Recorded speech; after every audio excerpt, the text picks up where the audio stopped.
Morning, or actually good afternoon. It's just a little bit afternoon. I'm Tony Mecia with the Charlotte Ledger. I want to welcome everybody to this latest installment of the Move Well, Live Well webinar series. This is a webinar series that the Charlotte Ledger is conducting in partnership with OrthoCarolina. Today we have the second in the series of three parts. We're going to be talking about arthritis, the natural progression of arthritis, how it develops, its impact on mobility and quality of life. We're going to talk about what causes arthritis, how it's diagnosed, the latest in treatments, and what people can do to manage it and to keep moving. I want to also point out the third webinar in this series will be next week, August 20th at this same time, the 12 o'clock hour. We're going to be talking about muscle longevity and maintaining muscle health. Should you want to review this later, we will be distributing this as a podcast, as an episode of the Charlotte Ledger podcast. It will also be available on YouTube. So we're just we'll put pieces of it on social media. You might see parts of it here and there, but you're able to access it later. Also, everybody who was on the sign-up list should receive, in the next couple of days, should receive a link to the video as well. So you can review it later, you can share it, you can do with it as you please. And as always, we welcome your questions. If you have any questions about arthritis, go ahead, drop them in the chat or in the Q&A portion of the Zoom platform, and we will get those answered. Our guest today is Dr. Michael Bates.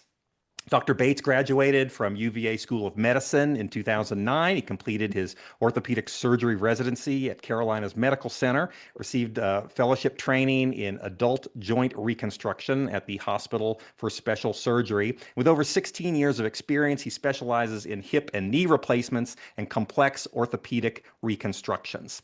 A 2023 top doctor honoree in Charlotte, Dr. Bates brings both academic and clinical expertise to today's webinar. Welcome, Dr. Bates. Thank you, Tony. Glad to be here. All right. So, we're talking about arthritis today. I just want to start with sort of a foundational question. I mean, I think we all have a sense of what arthritis is. We know, probably have in our heads that as we get older, maybe our joints aren't as agile as they used to be. But what is arthritis? Yeah, it's probably the most common question that I think I get on a daily basis. So a couple of things. Arthritis is a little bit of a umbrella term because there's many types of arthritis. Now, for today's purposes, and most of the time when people use that word, we are talking about osteoarthritis, which we conveniently shorten down to arthritis, right? But there are other types of arthritis which we are not talking about. We're not talking about rheumatoid arthritis. We're not talking about psoriatic arthritis. We're talking about osteoarthritis. And the simplest way to think about it, it's wear and tear on the joints. Our joints, where two bones come together, they have a protective coating on the ends of the bones, and that protective coating is cartilage. Now, if you have all of your cartilage, you would never think about it. If you are missing some of your cartilage, you cannot stop thinking about it because it is very painful. So in general, when that cartilage layer has been damaged, either by wear and tear or maybe a previous surgery, maybe you had a traumatic accident as an adolescent, if that cartilage is gone, the underlying bone is then exposed. So when those knees are rubbing when you walk, it leads to inflammation and it leads to pain. So simply put, the lack of cartilage in those joints is arthritis. Okay, and I know we'll get into a lot of the details and some of the things that you all can do and some of the things that people can do, maybe preventatively. If people have any questions, please drop them in the chat or in the Q&A. What are some of the biggest myths around arthritis? Well, I think there's a lot. One of them is that some people think that if you're very active, it'll lead to you getting arthritis. We really don't have any data that supports that.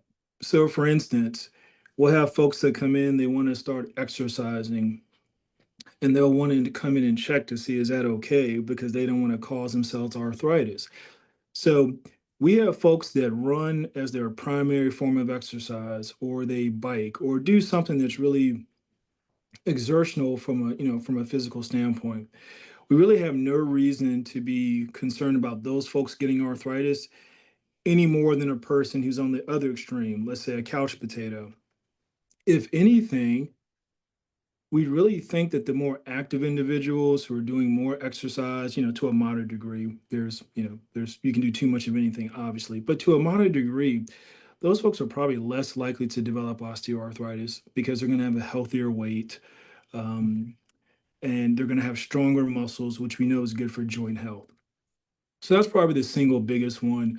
Um, I think most people do have a pretty accurate general understanding that it is age related. Yes. Um, and another thing is just because mom or dad had arthritis does not mean that you are going to get it.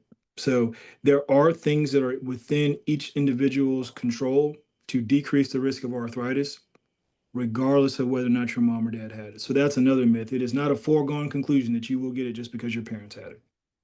It sounds like it's one of those things that is partially genetic, but also partially lifestyle. Is that right? That's 100% right. There's definitely a genetic component, but in my day-to-day practice, I would say at least half, if not more, is directly lifestyle related and within the control of the individual. Hmm. So, what happens in the body as arthritis progresses over time? Is it just a gradual wearing away of that cartilage? I mean, what does that look like? And I know that probably people in their 80s are more prone to it than people in their 20s, say. But what is that over time? What does that progression look like?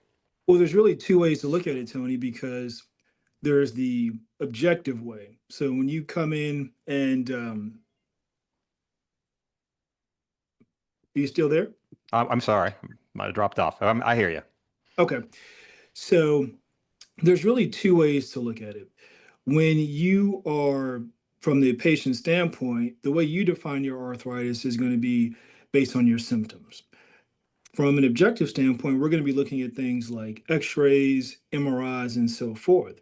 So from an x-ray standpoint, what we will see is gradual narrowing of the cartilage, where we can see it, you know, decreasing over the years. And it is a very gradual thing in most people, taking years.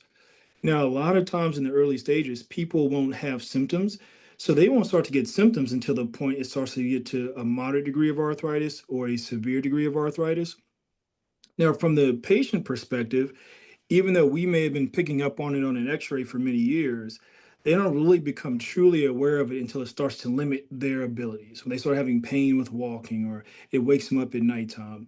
So sometimes those two timelines don't perfectly line up. But yeah, it's very gradual. Usually, probably in your 50s and beyond is where people start to become a little bit aware of it. And then we can definitely see that progression when we take x-rays. How important is it to intervene early? Like if I think, oh, I'm starting to develop arthritis, should I, is it better to just wait until it's a real problem, or should I come talk to somebody about it? Or how does early intervention affect, the Yeah, longer term outcomes?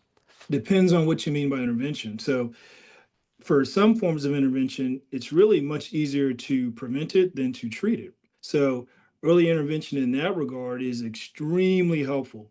So the best case scenario for me is if I see a person in the office who has mild or early arthritis, a younger individual, let's say they're in their mid 50s.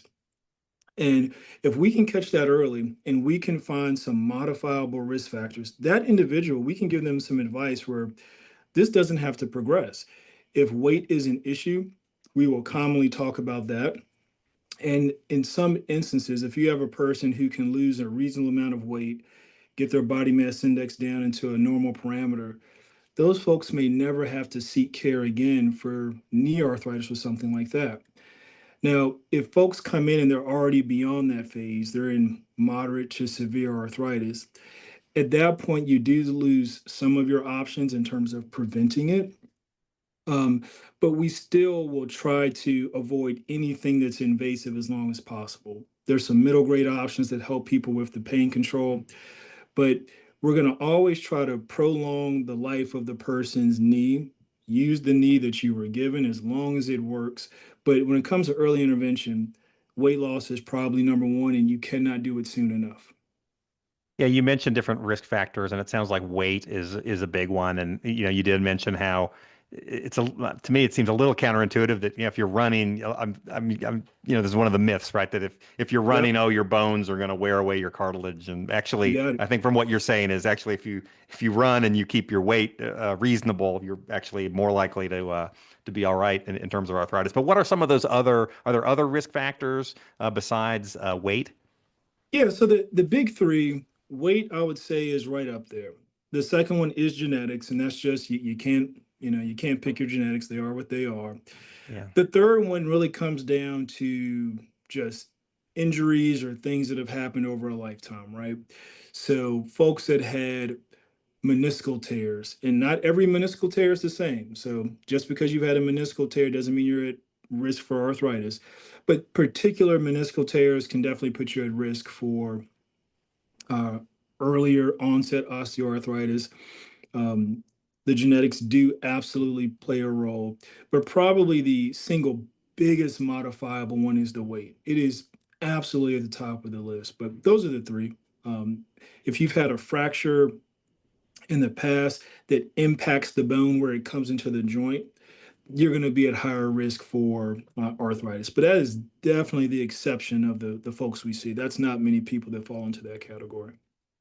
Got it. And we will be taking people's questions. I see there are already a couple in the Q&A. If anybody online right now would like to ask a question, go ahead, drop it in the Q&A, drop it in the chat. We'll definitely get it asked. I want to talk a little bit about the treatments. Are there any new or emerging treatments that are changing, how we manage the progression of arthritis? I'd say so. I mean, the main staples of treatment have been pretty stable for some time. There are always things that are on the cusp and are being investigated, but there haven't been any new breakthroughs. We really think about the treatment for arthritis in terms of prevention when it comes to weight loss, muscular strengthening, physical therapy, and that sort of thing. Then once folks get more symptomatic, we start looking at ways to control the symptoms. There's obviously anti-inflammatory medications, some of which are over the counter. Then there are the injections. Now, injections is a bit of an umbrella term. There's many things that fall under that category. And then lastly, people consider surgical treatments. Injections is probably where there's the most research, the most potential. You hear about things like PRP injections, which probably isn't something that we were talking about 10 years ago. The fact of the matter, there's a lot more data that is needed before that can be a blanket recommendation for folks. But there's definitely a lot of attention being given to that form of treatment. How do you know if you're a candidate for some of those treatments for injections or surgery? Well, it really comes down to severity. So, one of the sayings that I was taught when I was in residency and fellowship is you treat the patient, you don't treat the x-ray. So most of our treatment decisions are probably based on what the patient tells me. So if a person says, hey doc, my knee is hurting, but it's not that severe. I can still exercise, I can do activities with my family. We're automatically going to be on the conservative end of treatment, almost regardless of what the x-ray shows us. Now, if a person is having trouble with basic activities like going to work, or just being able to sleep at night, then you're probably going to be on kind of more in that middle range of different treatments. So we have to take a combination of A, the severity of the person's symptoms. We match that up with the objective severity of the arthritis by looking at the x-ray, and we can show the person, hey, yours is severe and your symptoms are severe. That puts you on this end of the spectrum. That's different than a person who says, hey, your x-rays are severe, but your symptoms are quite mild. That individual, even though they have the same x-ray, we would treat them with something much more conservative. And how do we know, like, if I think I'm starting to show signs of arthritis, at what point should I consider seeing a specialist versus just sort of managing the symptoms at home? Yeah, that's a good question.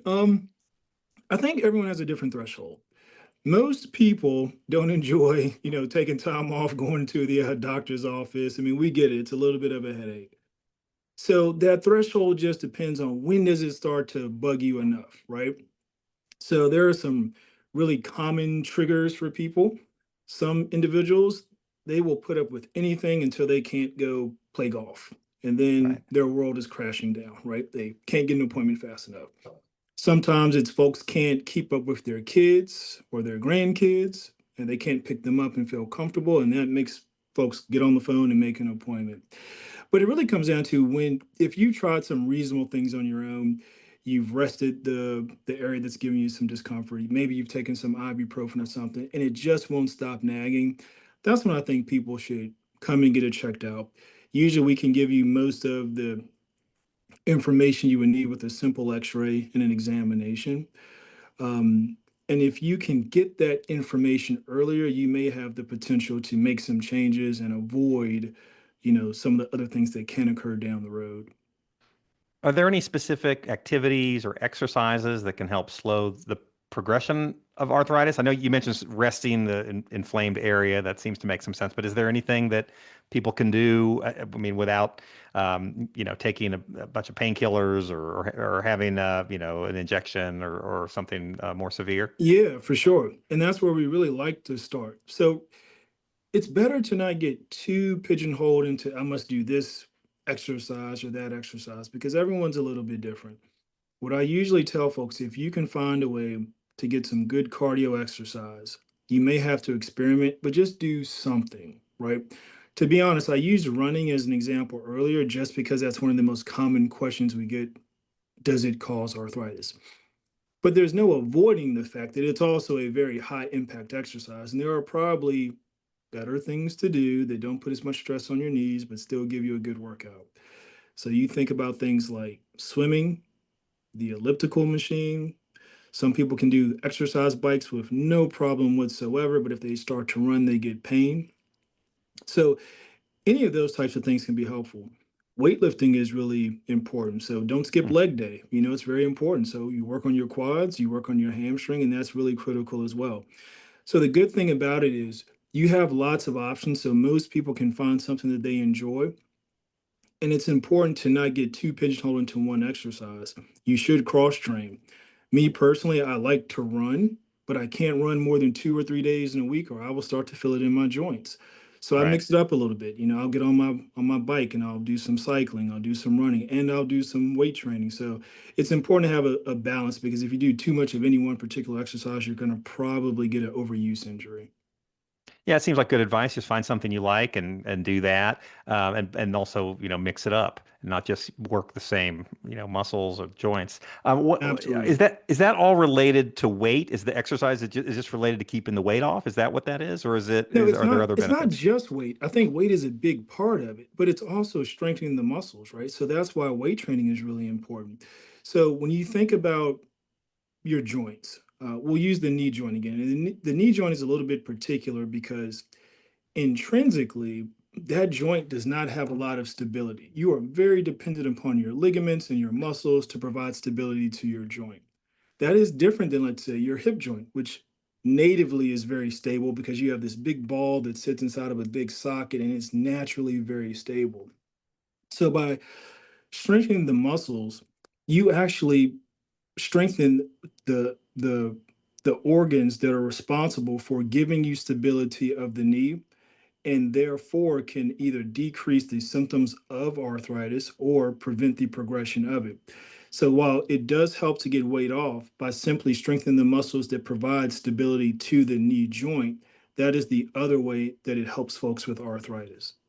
That makes a lot of sense. We're getting a couple of questions in the chat, one from Luz and one from anonymous attendee. They're asking, a couple of questions pretty similar. What foods are the best and worst for arthritis? And Luz says, well, what about nutrition, eating habits, specific foods to control inflammation? So I guess it's really foods that are helpful and then foods that you should avoid. So that is one area where we don't have a lot of direct correlation where we can say a particular food is going to lead to arthritis or is going to prevent arthritis. We do have occasionally some folks who are pretty in tune with their diets, and they will find that if I eat a certain product, they will tend to have aches and pains throughout their entire body. And you can go online, you can see some foods are thought to decrease inflammation naturally, right? There's lots of supplements you can buy that are to decrease inflammation. Some people do find benefit in those things, but generally speaking, we focus more so on making sure you're taking in the appropriate amount of calories, not too many, because that will also lead to weight gain, and not as much attention on picking this food over this other specific food. If you find those things in your diet and you can tell a difference, then it's perfectly fine to act on them. But that is not a general enough finding that I think we can make blanket recommendations. Okay, so it sounds like it might sort of vary person to person, maybe not a lot of science behind it, or there's no one size fits all. If you Yeah, eat this magic vegetable, it will reduce your inflammation. that is true. And I just think that if people I think it's better to probably back up a little bit and just work on having a healthy diet versus worry too much about picking specific foods to avoid arthritis. Got it. And I know I'm guessing that a lot of arthritis patients that you see, I'm guessing tend to be older, not all of them. My question is really about young people. Has there been an increase in the number of young people that you're seeing with arthritis? And is there anything, people in their 20s and 30s should be thinking about in regards to arthritis? To answer your first question, absolutely. We see way younger people with osteoarthritis. Now, when I'm saying younger, getting down to the 40s, definitely in the 50s. Um, those individuals, it tends to be off the top of my head, Tony, I'd say 80% of the time associated with excess weight. It's that big of a deal. Hmm. It is pretty rare to see folks in their 20s or 30s. Now, that being said, we do see those individuals, but it is usually a special circumstance. That's typically the individual that has some type of pathology in their joints from adolescence and led to them getting arthritis decades sooner than they would have otherwise. So we do see it. But otherwise, when you think about risk factors, the ones that we should spend most of our attention on are the modifiable risk factors. Those are the things like weight we keep going back to. Um, but that's probably been the single biggest thing where we see young people. Okay, I'm Weight going to go. is being associated. Got it. I'm going to go to a few of the questions. We've got several. Jan asks, she says, I have arthritis on the top of my foot. My podiatrist said surgery was an option, but everyone says Mhm. foot surgery is a bad idea. Can CBD work for all arthritis? So I guess two parts there. Is foot surgery a bad idea? And can CBD work? So I'll give you this caveat. I don't do foot surgery personally, but as an orthopedic surgeon, I can tell you that for the right individual, foot surgery can be life changing in a good way. Foot surgery, I think a lot of people find to be a little bit tougher to recover from. And a lot of that has to do with the fact that your foot is all the way, it's the furthest part from your heart. Obviously it's at the bottom of your leg. So you have lots of swelling and it lasts for weeks to months after surgery. And that really aggravates people. Um, It's also hard to get around, so you see people using those knee scooters. So I don't think there's anything inherently worse about foot surgery than any other type of surgery, aside from the fact that you're going to probably have more significant and longer lasting swelling, and that really does aggravate people. Again, if the symptoms are so severe that you're already limited in your ability to do things you like during the day, that's what you have to balance against the headache of proceeding with the surgery. Now, when it comes to CBD oil, I can really only provide you with anecdotal information because we don't really have any good studies that show that it's effective. I have lots of folks who, they find it and they use it on their own. Not something that we prescribe or typically recommend to folks, but I've had certainly people that said it made a big difference for them. We don't see where it has a lot of risk for individuals. So I think it's fine to experiment with those things, but um, generally speaking, I would just go into it recognizing that it's not really backed by science, but you certainly hear anecdotes where people have found it to be helpful.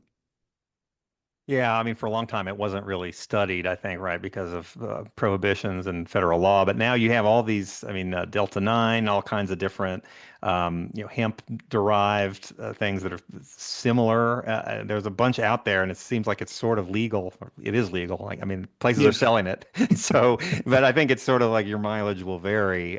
that's right. Some people, I mean, I've heard the same thing. Some people swear by it, and others are like, it didn't, I mean, not in relation to arthritis necessarily, but, some people like it and some people don't see a benefit, I think, right? For sure. And it's one of those things where people are pretty enthusiastic about it. And the bottom line is the stuff really isn't that cheap. I'll usually ask patients, how much does it cost for the CBD oil? It's expensive stuff. So my takeaway is when I see lots of folks, or a fair number of folks, who have spent their hard-earned money on something like that, and then they actually say, you know what, despite spending that much money, I'm glad that I did because it has helped me so much. I mean, I think that's meaningful. I mean, that's not what we consider to be data where I could go tell a bunch of folks, hey, this stuff works, you should use it. It's just an anecdote and it should be taken as such. There's probably an equal number of people who bought it and didn't have a great result. But Yeah. when things are low risk for the most part, I think those are the treatments where it's okay to give them a try and see if it works for you. And if it didn't, you're probably out of a few bucks, but hopefully nothing worse. Got it. Okay, the next question is from Linda. She says, there have been recent reports of correction of gait to deal with knee pain, especially turning toes out when walking. Have you seen success with such treatment? No, I really hadn't. It's not really something that I've been really seeing consistently. Now, for most individuals, it's really, really challenging to change the way you walk. It's not something that you can do unless you are consciously thinking about that every single step. So that's probably not going to be a durable way for most people to, change arthritis. Now, if you have a particular issue where you do not walk in what we consider to be a standard way, that's a whole different scenario. But for most individuals, the way that you walk is dictated by so many complex factors that I don't think that it's realistic to tell a person that you can change how you walk and mitigate knee arthritis. Got it. All right, the next question is from Fran. And she asks, how does a Baker's cyst behind the knee affect arthritis? And maybe you can explain what that cyst is. Very, very common question. If you've ever had an MRI of your knee, you probably saw the report that says there is a Baker cyst, sometimes called a popliteal cyst. The short answer is it doesn't really affect knee arthritis. Most of the time, if you have a Baker cyst or a popliteal cyst, it is there as a secondary issue, meaning that there is something else in your knee that has led to you having a Baker cyst. Commonly, arthritis is the primary issue. And then because you have extra swelling in your knee, that fluid has to go somewhere and it tends to find its way to the back of your knee. And then we will diagnose that as a Baker cyst. But other things can cause them too. You can simply have a small meniscal tear. Doesn't necessarily require any type of treatment, but because of the excess fluid production that is seen in the knee, that fluid will start to seep into the back of the knee where it gets trapped. And when we see that on an MRI, it is termed a Baker cyst. So if we saw a Baker cyst, we don't typically recommend treatment of it specifically. But if we see a primary problem that has led to the Baker cyst, most of our attention is going to be trained on that primary problem. Got it. We're getting some really good questions in. If you have any questions, drop them in the Q&A or in the chat. The next question is from Jeff. Question is, general ankle aching pain enough to be difficult to walk/walk stairs from an active lifestyle, following high-level pickleball and tennis play to a 14,000 plus step lawn mowing, etc. Any suggestions for prevention or relief? Yeah, so without seeing you or your x-rays, the first thing that pops in my mind for an active individual who's getting that aching pain is that sounds a lot like osteoarthritis of the ankle. We've been through that in my family. My father had pretty bad ankle osteoarthritis, and he dealt with it for many, many years before he elected to do surgery to treat it. And that's how his started off. Um, Using a ankle brace can be super helpful. There's different types. Everyone has seen those big black boots that people wear. Those are very awkward. They're hard to walk in. You don't need to go that far. But a lace-up ankle brace, we commonly refer to as an ASO brace. I think that stands for Arizona Stabilization Orthotic. Anyway, those braces can be very helpful because they provide a lot of stability to the ankle, but yet people can wear those when they're being active. You can wear them while you're participating in sports, and you can wear regular sneakers with them. That's probably a good place to start. Got it. All right. Next question is from Kelly. I like this question. It's about pickleball and arthritis. Can you speak to so many folks starting to play pickleball in their 50s, 60s, and 70s who are not used to such lateral force on their knees? Is this a recipe for pain and aggravating arthritis? I believe it is what did my knee in. I have been to an OrthoCarolina doctor who is helping me through this issue. So a little bit of a plug there for OrthoCarolina. But what Yeah, about yeah. pickleball? I tell you, it has exploded. So, no, I do not think that pickleball is leading to people getting arthritis. And that goes back to what we said at the beginning, that we really don't have any data that active people have more arthritis than non-active people. If anything, it's probably the other way around. However, there are definitely instances where folks have some arthritis in their knee that we can see on an x-ray that they are simply unaware of.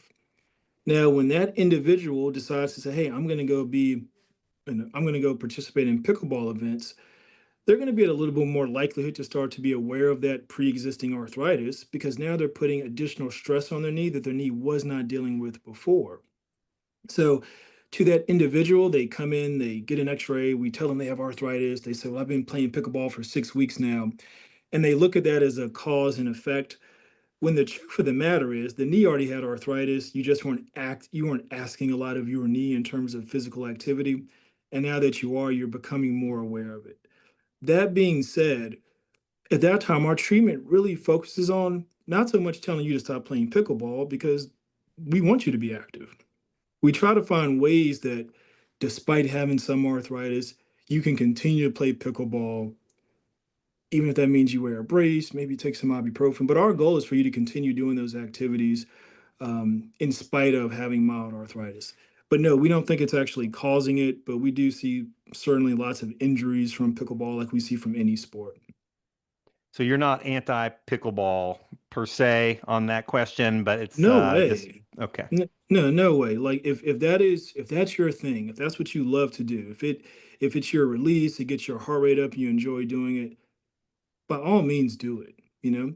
And if your knees can tolerate it, great. Now you can always get an injury playing pickleball just like you can doing any other sport like basketball. I mean, there's other things we worry about besides arthritis. There's your Achilles tendons, your patellar tendons, right? There's all types of things, that we can do to our body. So it's always about listening to your body, playing it safe. If you're getting some pain and you're about to go to a pickleball match, maybe skip it that day. Most of the time when we see injuries, people always say the same thing, like, oh, it been bothering me for 2 weeks. And I knew I shouldn't have played that day, but it was an important game. And that's kind of when people get injuries. So I think if you listen to your body, you probably avoid most of the things that we see. So if you have an aggravated knee, you've got a little bit of pain, just rest it, Yeah, ibuprofen. it's okay to take a week or two off and get back to it after that point. I mean, most of us Got it. aren't playing at professional levels and we don't depend on this for our income to pay our bills. So just always keep that in mind and, take a week off and then you get back at it the next week. I do like pickleball. It is a fun sport, and people get very Yeah. competitive about it. And you can Oh, see, well, yeah. you can say, well, just don't run as hard, don't shift as hard. But once you get it, that competitive juices going, it's Yeah. hard to turn That's them off. right. I have one question, and we're just about done. But if are there any other questions out there, please drop them into the Q&A or into the chat. What about weather and climate? Does that actually affect arthritis? Sometimes you hear, oh, it's cold, and so my joints are more inflamed. What's the story with weather and climate? Okay. So here's the story. Every person thinks that they're crazy and they're almost scared to even ask that question in the office. It always comes at the end, they're like, you know, I, I know this is crazy to you, but I feel like when it starts raining here recently in the past couple of weeks, my joints have been aching so much more. It is absolutely a thing. And there's not a day that goes by where we don't have multiple people ask that very question. So it tends to be either rainy weather, cold weather, or both of them. And when you put them both together, it absolutely exacerbates the pain. So a lot of people that do have osteoarthritis find that they can tolerate it much better in the summer months than they can in the winter months. It makes a big difference. It doesn't have any other meaning. It doesn't mean that your arthritis is worse or your arthritis is particularly bad. It's just a very common thing. When the barometric pressure drops, people get way more aches in an arthritic joint. Okay, good to know. Not a dumb question after It all. is Okay. not. It is not. Uh, Next question is from Timothy. I'm a patient of OrthoCarolina. I'm being considered for MBB/RFA pathway for neck and shoulder pain. How safe and effective is this treatment? And maybe, again, if you could explain what that is. So you're talking about nerve ablation procedures. Safe, yes. Effective, well, it always depends on the source of the pain.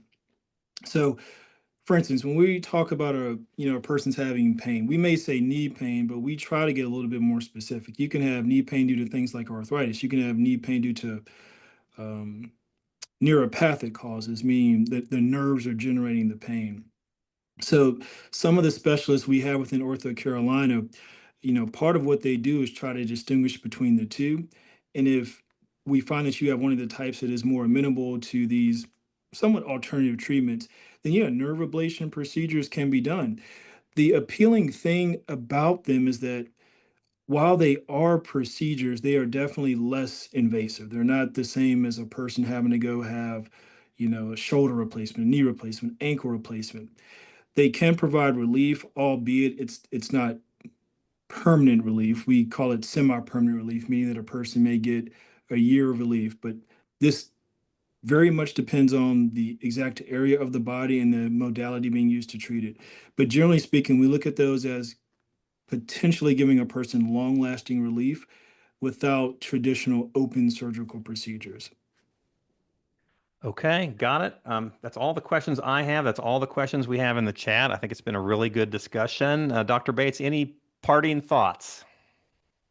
Parting thoughts, stay active. Try not to let the joint pain keep you from being active. If a person does have, pain, we will try to do things not to slow you down, but to keep you going. Uh, Surgical intervention is always considered the last resort. And in some people, that is the difference in them having to slow down and being able to get back out there. So uh, our goal is for you to be able to stay as active as possible, and we have lots of different things we talk about to individuals based on what their goals are and the severity of the problem. Great. Well, that sounds like a good point to end it. Thank you very much. Thank you, Tony. All right. And so just a reminder, next week, August 20th, 12 o'clock, we're going to do the third of 3 webinars.